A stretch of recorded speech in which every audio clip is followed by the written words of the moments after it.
Archivo Histórico del municipio de Colima, la Casa del Archivo, la Casa de la Memoria, se congratula en presentarles la primera edición de su boletín Quehaceres del Archivo. Con este programa queremos mostrar lo acontecido en esta institución, como lo son las actividades culturales, efemérides más importantes del mes, curiosidades, nuestros programas mensuales, entrevistas y los servicios que ofrece. Quédate con nosotros y ven a ver qué hay por hacer en la Casa del Archivo. Comenzamos con las noticias. El pasado 4 de marzo se concluyó la primera etapa de profesionalización archivística, prevista en el Programa de Trabajo del Sistema Institucional de Archivos, CIA, que propone la Ley General y la Estatal de Archivos, así como el reglamento respectivo.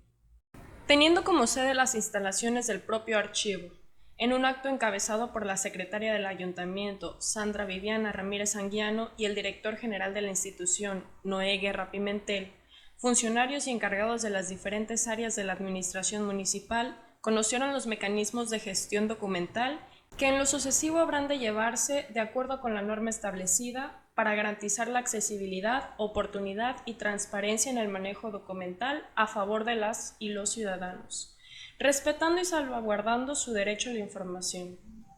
El pasado 26 de febrero, la Cápsula del Tiempo agregó un contenedor especial para recibir los testimonios que las y los vecinos de Colima y la región quieran obsequiar al futuro sobre su experiencia respecto al COVID-19.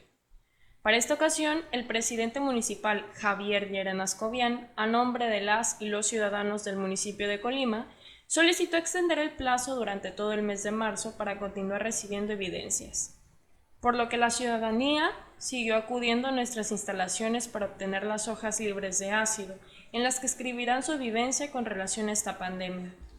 Así pues, Tomás y J. Refugio de la O, vecinos del Grullo, Jalisco, vinieron ex profeso a solicitar dicho material para regalar su testimonio con respecto a este tema.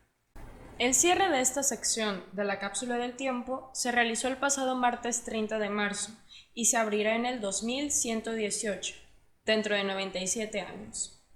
Acompáñanos a conocer las curiosidades del archivo.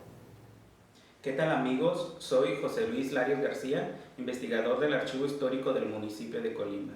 En esta ocasión le voy a hablar referente a las curiosidades del archivo que se publican en nuestras redes sociales de la Casa del Archivo. Surgieron 3 publicaciones, entre ellas un documento muy importante de 1588, en la época del virreinato, donde se acusa a Pedro Alonso de haber robado un caballo y una silla jineta, y por tal motivo fue sentenciado a 50 azotes en la Plaza Real, es decir, en el Jardín Libertad. También existe un documento muy bonito, un croquis, donde se aprecia palmares y algodonales. Hay que recordar que los palmares en la época del virreinato fueron muy importantes porque se elaboraba el vino de cocos que se producía en el occidente de México. Por último, una fotografía de nuestra fototeca del Fondo Rogelio Portillo Ceballos. Es una fotografía de la playa de Cuyutlán. Hay que recordar que este balneario es muy popular en las costas de Colima. Muchas gracias y los invito a que sigan nuestras redes sociales. Bienvenidos de regreso a Quehaceres del Archivo. Con respecto a la agenda cultural de este mes, iniciamos con la presentación de la conferencia Cáncer de Próstata, impartida por el doctor Misael Beas Pérez, quien a lo largo de su ponencia nos habló de la alta incidencia de esta afectación a nivel global y que tanto afecta a los hombres en México, la importancia de una examinación temprana, tratamientos y algunos mitos que rodean a este padecimiento.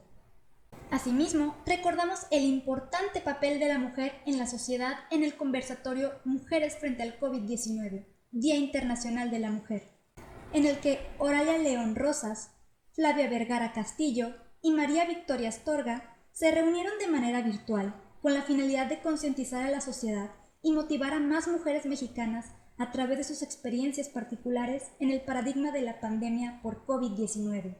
Continuando con la agenda, el doctor Paolo Amoresarotti nos asombró con una conferencia multidisciplinaria titulada Jugando con empacamientos y recubrimientos. Una charla particularmente interesante para aquellos entusiasmados por las matemáticas y la física, donde se habló acerca de la aplicación de estas ciencias exactas en la práctica de los empacamientos, con ejemplos cotidianos en 2D y algunas recetas para comenzar a empacar desde nuestros hogares.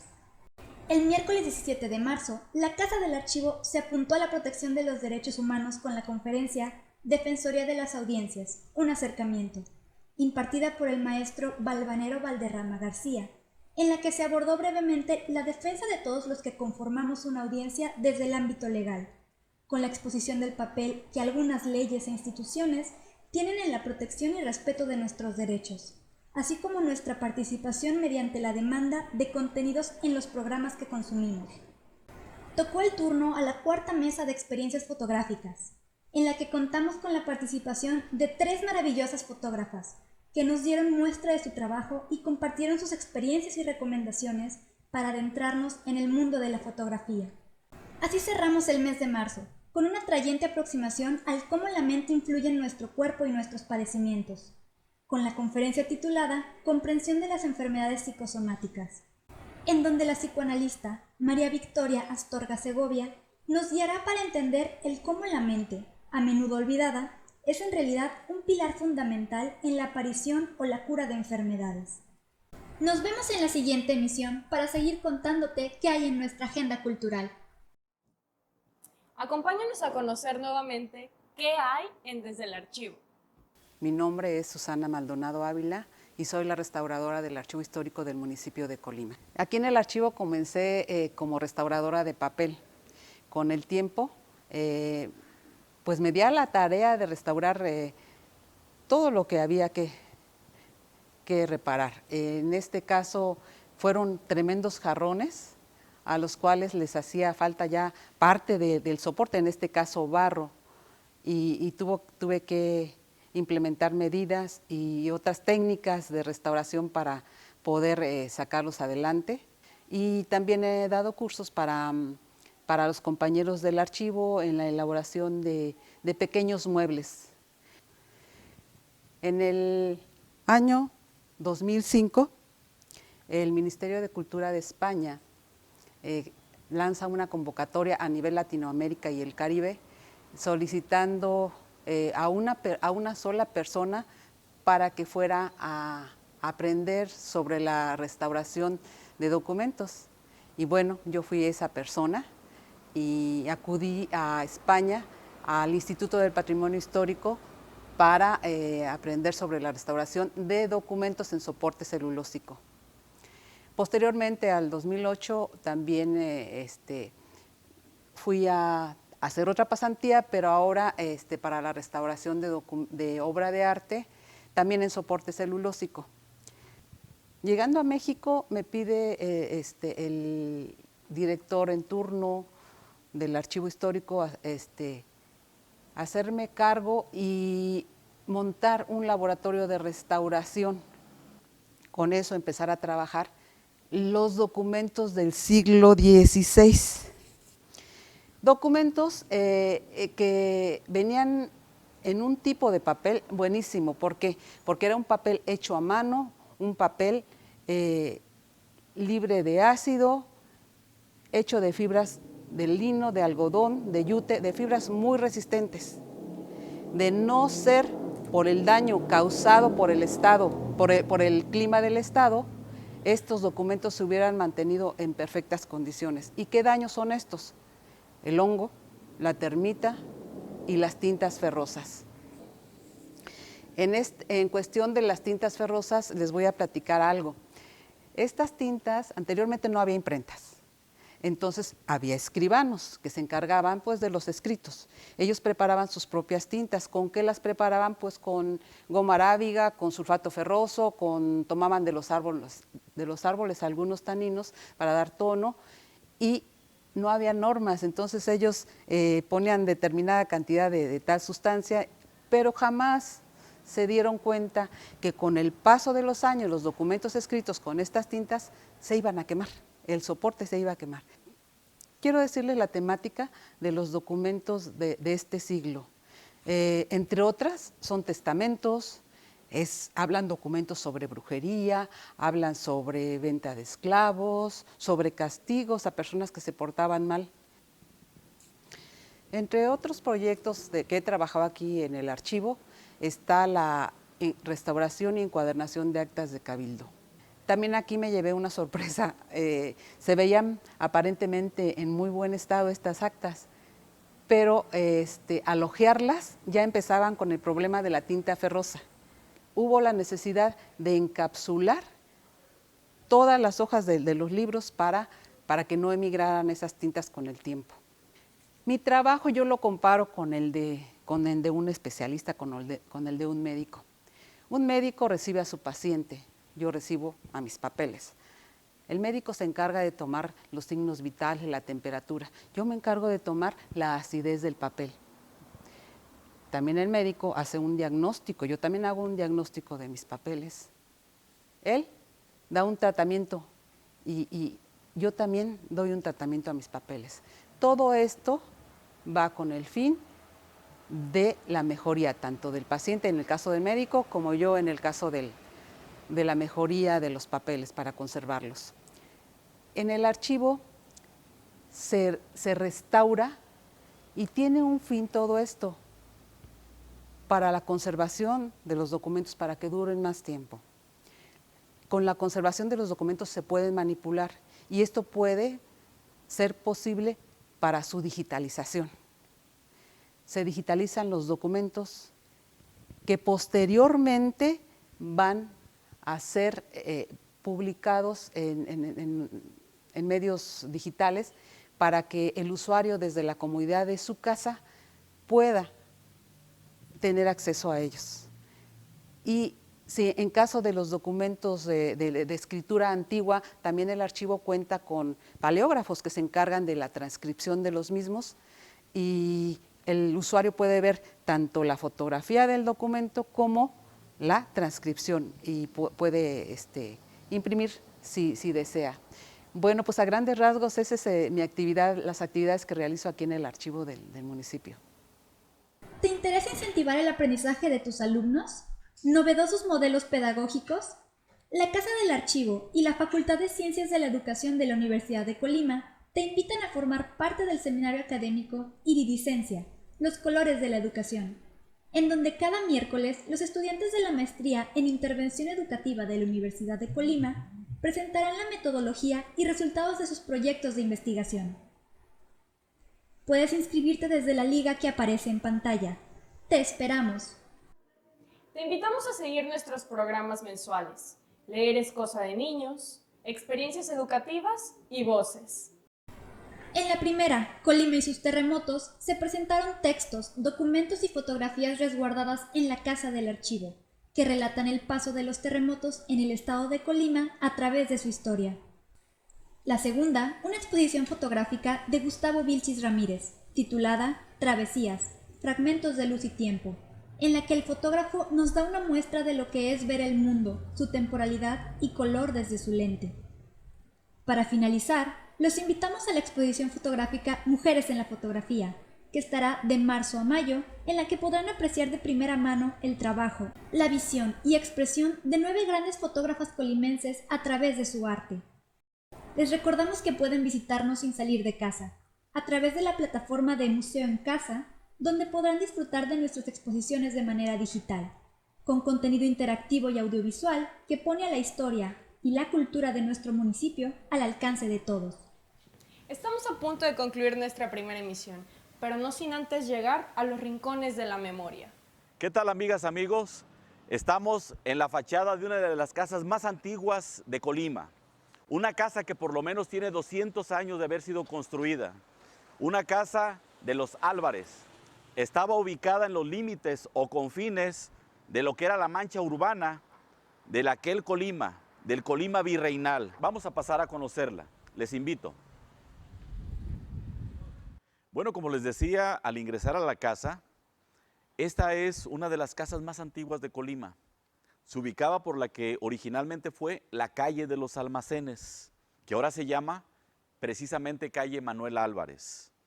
Y bueno, pudiéramos pensar que la calle es en honor precisamente al gobernador José Manuel Dolores Álvarez Zamora, que probablemente nació aquí, en esta casa, porque esta casa la construyó su padre, Manuel Álvarez Tostado, que se casó a su vez con la señora Antonia Zamora.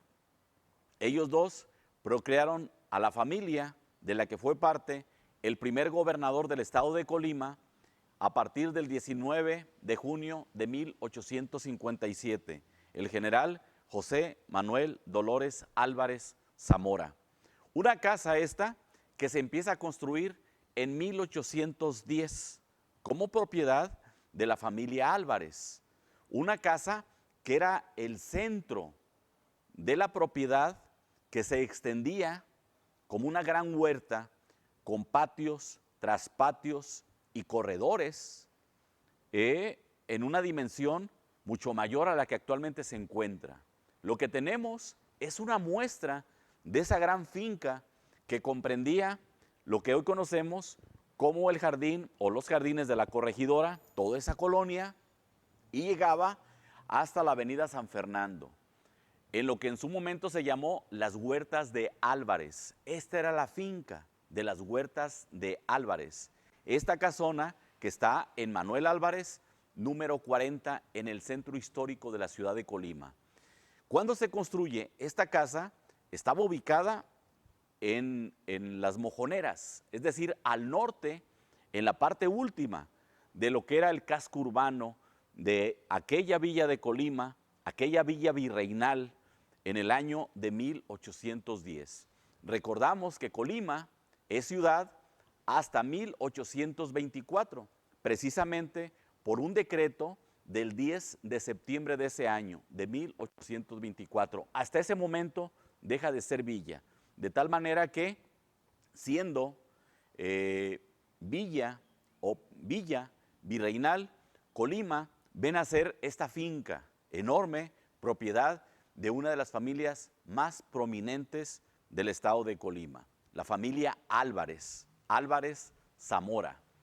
Esta finca originalmente tenía 16 habitaciones, tenía 2 patios debidamente habilitados. Este es parte de un patio, el que sobrevive.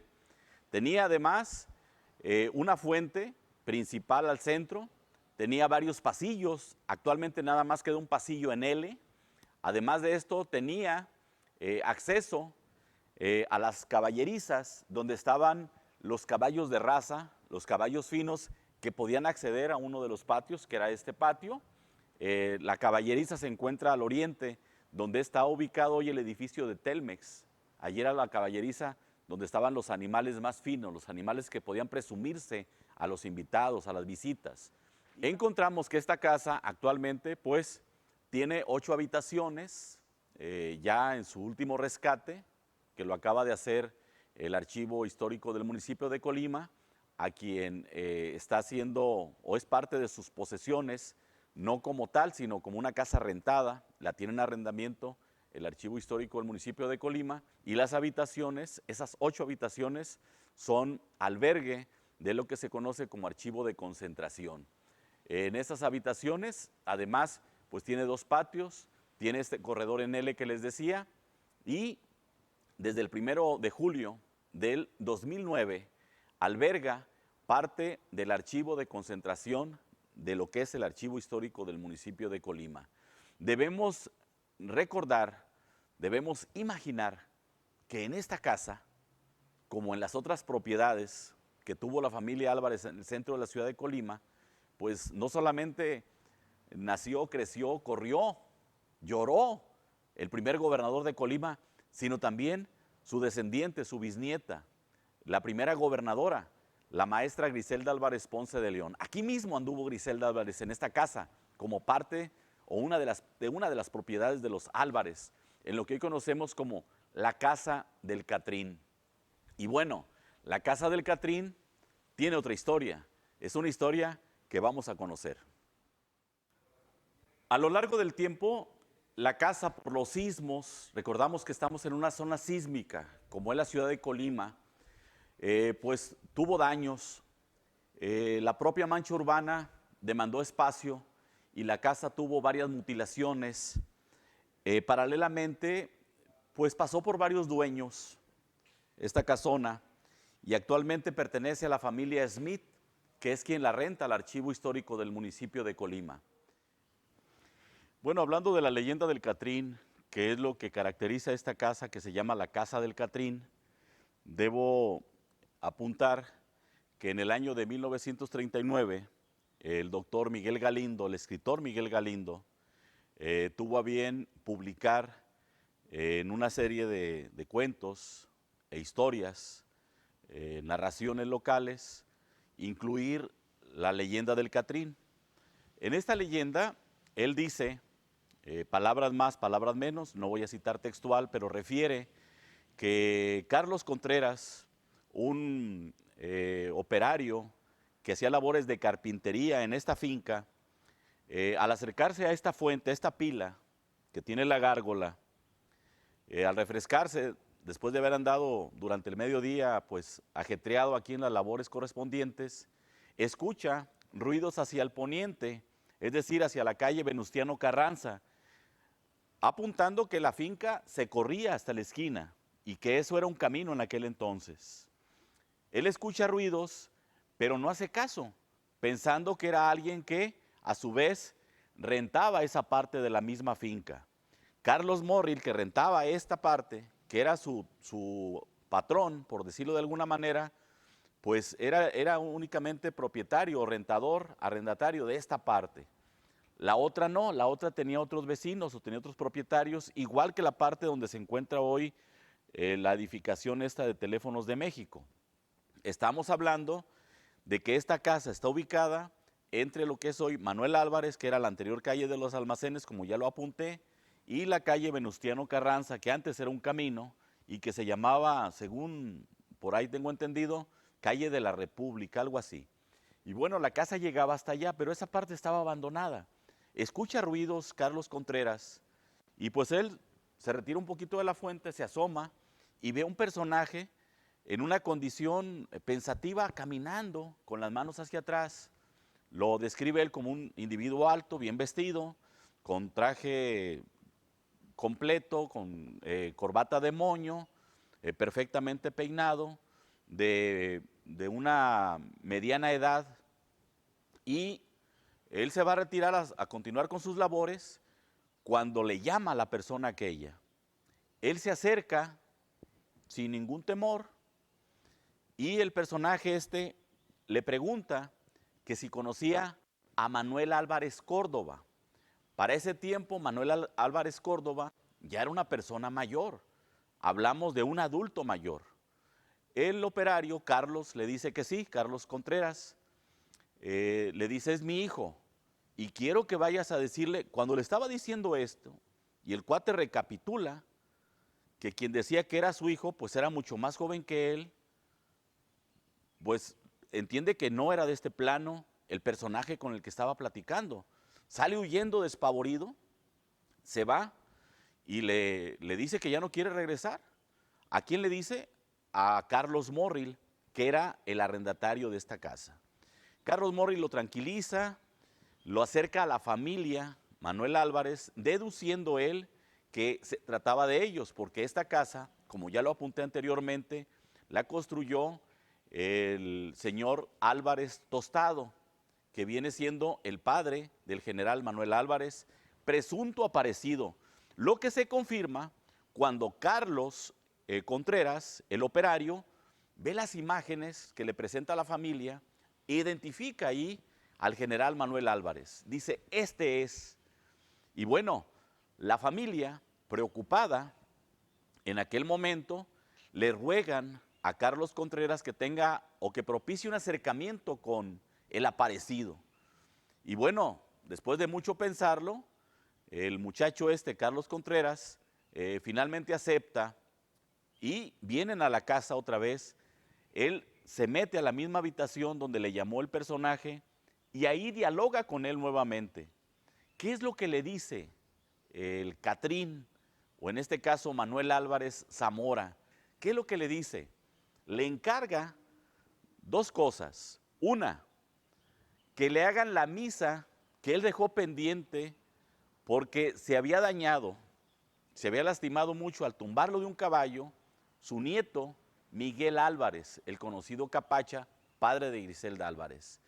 Por un lado. Y por otro lado, les encarga que cuiden el templo de Chiapa, porque ese lo había construido su esposa y lo quería mucho, que lo cuidaran, que lo protegieran, que no lo dejaran caer. Eso fue lo que les encargó, una misa y que cuidaran el templo. Después de esto, este muchacho Contreras pues sale más pálido que como había estado antes, les platica la situación y bueno, desde entonces, desde 1939, cuando sale esta publicación como La Leyenda del Catrín, es como se conoce esta casa, como la Casa del Catrín. Gracias por acompañarnos en esta primera emisión del programa Quehaceres del Archivo. Esperamos lo hayan disfrutado.